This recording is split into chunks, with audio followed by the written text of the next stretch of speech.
안녕하세요. 월클토토 프리뷰입니다. 경기 분석에 앞서 저희 멤버방 수익 인증 사진입니다. 적중하신 멤버방 회원분들 진심으로 축하드립니다. 가족방에선 더욱더 자세한 언어버 조합에 도움을 드리고 있으며 저희 최종 조합 픽 공유를 무료로 제공해드리고 있습니다. 영상 아래 고정 댓글 링크 클릭해주시면 친절하게 안내 도와드리겠습니다. 6월 10일 경기 일정입니다. 첫 번째 웰링턴 피닉스와 웨스턴 유나이티드의 경기입니다. 웰링턴 피닉스는 자와다 알타이 올드가 모두 출전이 불가능한 상황입니다. 공격진에서 부진한 상황이라고 하더라도 이를 타개할 변화를 가져오기는 어려운 상황입니다. 지난 경기에서도 바바루세스가 부진한 모습이었지만 옵션이 적어서 바바루세스가 풀타임을 뛸 수밖에 없었습니다. 그나마 웨스턴 유나이티드의 공세를 버틸 만한 수비 능력은 갖추고 있는 편이라 한 골로 신승 양상을 만들 역량은 됩니다. 웨스턴 유나이티드는 공격진에서의 전력은 나름대로 정상적으로 보이는 상황입니다. 하지만 주포인 보티치의 기복이 상당히 눈에 띄는 상황이고 웰링턴의 수비적인 역량을 생각하면 웨스턴 유나이티드의 직전 경기 2-2 무승부 결과가 오래 이어지지 않을 가능성도 있습니다.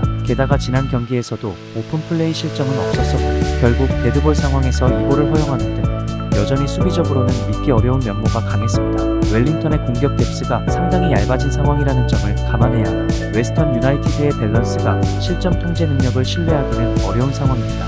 결국 웰링턴이 수비의 힘으로 신승하는 언더의 0.5 양상이 승리를 기록할 것을 예측해볼 수 있을 것으로 봅니다. 두 번째로 멜버른 빅토리와 메가서 FC의 경기입니다. 멜버른 빅토리의 수비는 여전하지만 아시안컵 기간 동안 주포 포르나롤리가 없어서 무승부를 쌓아버리는 양상이었습니다. 다행히 포르나롤리가 호주 대표팀의 탈락과 함께 이번 일정에서는 팀에 합류할 전망 메가서의 공격력이 아주 만만하지는 않을 것으로 보이기는 하지만 5번의 최근 대진에서는 총 4실점으로 메가서의 공세를 잘 막아낸 모습을 보여준 적이 있습니다. 메가서는 6회 행진은 6경기로 늘어났습니다. 강한 수비를 자랑하는 웨스턴 시드니에게 사고를 몰아넣은 모습은 인상적이나 여전히 빈약한 수비를 공격이 커버하는 양상이 나오고 있다는 점이 흠이라면 데실바와 밀러가 없어서 카운터를 저지하는 팀이 상당히 떨어져 있다는 점이 메가서 기복의 원인이라고 할 수 있을 것. 제르망 위주의 공격진도 멜버른 빅토리까지 공격적으로 공략할 수 있을지는 미지수입니다. 멜버른 빅토리가 유리할 것으로 보는 매치입니다. 결국 포르나롤리가 돌아오면서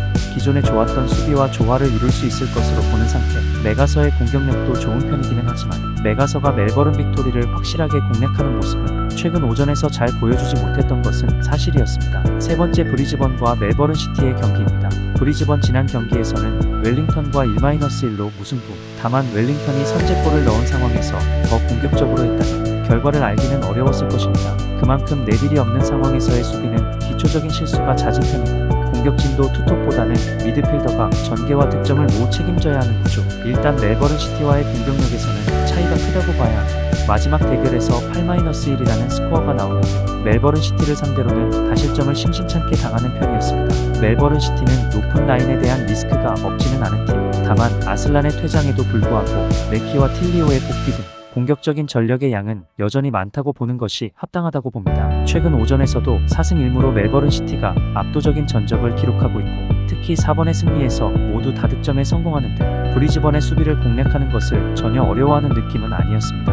멜버른 시티가 유리할 것. 아슬란의 이탈에도 공격 전력은 충분한 상황이고 이미 8-1로 내빌이 빠진 브리즈번의 수비 구성을 공략하는 모습을 보여준 상황입니다. 멜버른 시티가 높은 라인으로 인한 수비 난조가 없지는 않은 편이지만 브리즈번의 수비를 공략하는 것에 어려움이 없어 다득점 양상에서 승리를 거두는 패턴을 자주 보여주는 양상. 네 번째 센트럴 코스트와 시드니의 경기입니다. 센트럴 코스트는 다득점 마이너스 다실점 양상이 나오고 있는 상황은 아닙니다. 오히려 압박으로 상대 공격수의 터치 숫자를 줄이는 등 밸런스가 상당히 좋아진 양상. 물론 시드니의 공세가 원정에서도 만만하지는 않지만 홈에서는 9경기 20득점의 화력을 중시하는 플레이가 상당히 인상적. 상대의 약점인 수비를 공략하는 데에 문제가 아주 크지는 않을 것으로 보입니다. 시드니 FC는 득점력에서는 크게 문제가 없으나 로드웰 마이너스킹 등 핵심이 여전히 빠진 면모는 우려스럽다. 지난 경기에서도 세트피스 등 어떻게든 골을 쥐어짜내는 양상은 인상적이었지만 결국 아주 빈공이 극심했던 웨스턴 유나이티드의 주포에게 1골 1도움을 허용하는 모습은 긍정적으로 보기 어려웠습니다.